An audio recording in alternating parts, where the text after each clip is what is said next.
जिंदाबाद, दिल्ली वेदर्स यूनियन जिंदाबाद, दिल्ली वेदर्स यूनियन जिंदाबाद, रेगुलेशन पॉलिसी लागू करो, रेगुलेशन पॉलिसी लागू करो, रेगुलेशन पॉलिसी लागू करो, एसआरओ जोन को लागू- जोन को लागू करो, एसआरओ जोन को लागू करो, पेंडिंग वेजेस रिलीज करो, pending wages release- SRO zone को लागू करो, एसआरओ जोन को लागू करो, We want Justice! We want Justice! We want Justice! हमें क्या चाहिए इंसाफ! हमें क्या चाहिए इंसाफ! इंसाफ के आगे झुकना पड़ेगा, इंसाफ के आगे झुकना पड़ेगा, इंसाफ के आगे झुकना पड़ेगा। दिल्ली वेदर्स यूनियन आप मीडिया बंधुओं का आज 181 दिन हो गए हैं जहाँ पे इरिगेशन कम्प्लेक्स में हमें स्ट्राइक पर बैठे हुए। हम ये कहना चाहते हैं कि मौजूदा हालात में जो स्थिति बनी हुई है वो कश्मकश की स्थिति है, डेली बेजर के लिए बहुत निराशा की स्थिति बनी हुई है। और कल के दिन में एक माननीय गृह मंत्री जी का एक कमेंट हमने सुना, वो उन्होंने हिदायत दी है कि डेली बेजर के जो भी मसले हैं, जो जम्मू कश्मीर के आल मसले हैं जो भी, तो वो उनको फौरी तौर पर हल किया जाए। ये एलजी साहब को उन्होंने दिशा निर्देश दिए हैं।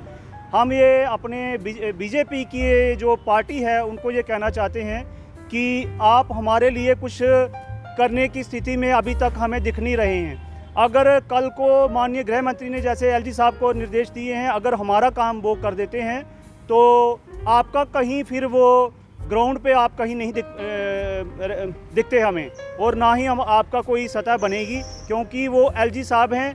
वो अगर हमारा काम कर देते हैं तो फिर आप बोर्ड के लिए भूल जाओ कि आपको बोर्ड मिलेगा, क्योंकि आप अभी तक आपने ये नहीं एक बार भी दिखाया हम लोगों को कि हमारे लिए आप कहाँ पे स्टैंड कर रहे हो।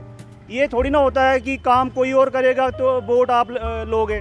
हमें चाहिए अपना हक दिलाने में आप कभी हमारे जो यहाँ पे धरना प्रदर्शन चल रहा है, यहाँ पे कभी आप सुध के लिए नहीं आए, और ना ही आप कभी वहाँ जाकर ये कह रहे हैं स्पेशली हमारे लिए कि भाई ये बहुत ही संगीन मसला है इस वक्त, रीढ़ की हड्डी जो कहे जाते हैं जो मुलाजिम, ये परेशान हैं, इनका मसला हल कीजिए जनाब। आप ये गोल मोल सी बात पता नहीं क्या कर देते हैं कान में, वो तो हमें दिखना भी चाहिए नहीं हमारे लिए कौन क्या कर रहा है। जो करेगा उसके फेवर में हमारा जो है वो हर तरह से हमारी उसके लिए बात होगी। एलजी साहब करेंगे, वो इतिहास रचेंगे। हम उनके लिए आज भी कह रहे हैं कि वो हमारे माननीय हैं। वो पहले भी एक गवर्नर साहब आए थे, माननीय जगमोहन साहब, उन्होंने इतिहास रचा था। आज भी हम उनकी बात करते हैं कि भाई उन्होंने इतनी फैमिलियों को रिलीफ दी थी और इतने परिवारों को उन्होंने उनके सहारा बने थे। इस ऐसे ही जो हमारे एलजी साहब भी अगर हमारा काम कर देते हैं तो हम उनका ही गुणगान करेंगे जनाब। आपका गुणगान करने से रहे, क्योंकि आप हमें कहीं दिख नहीं रहे हैं हमारे लिए।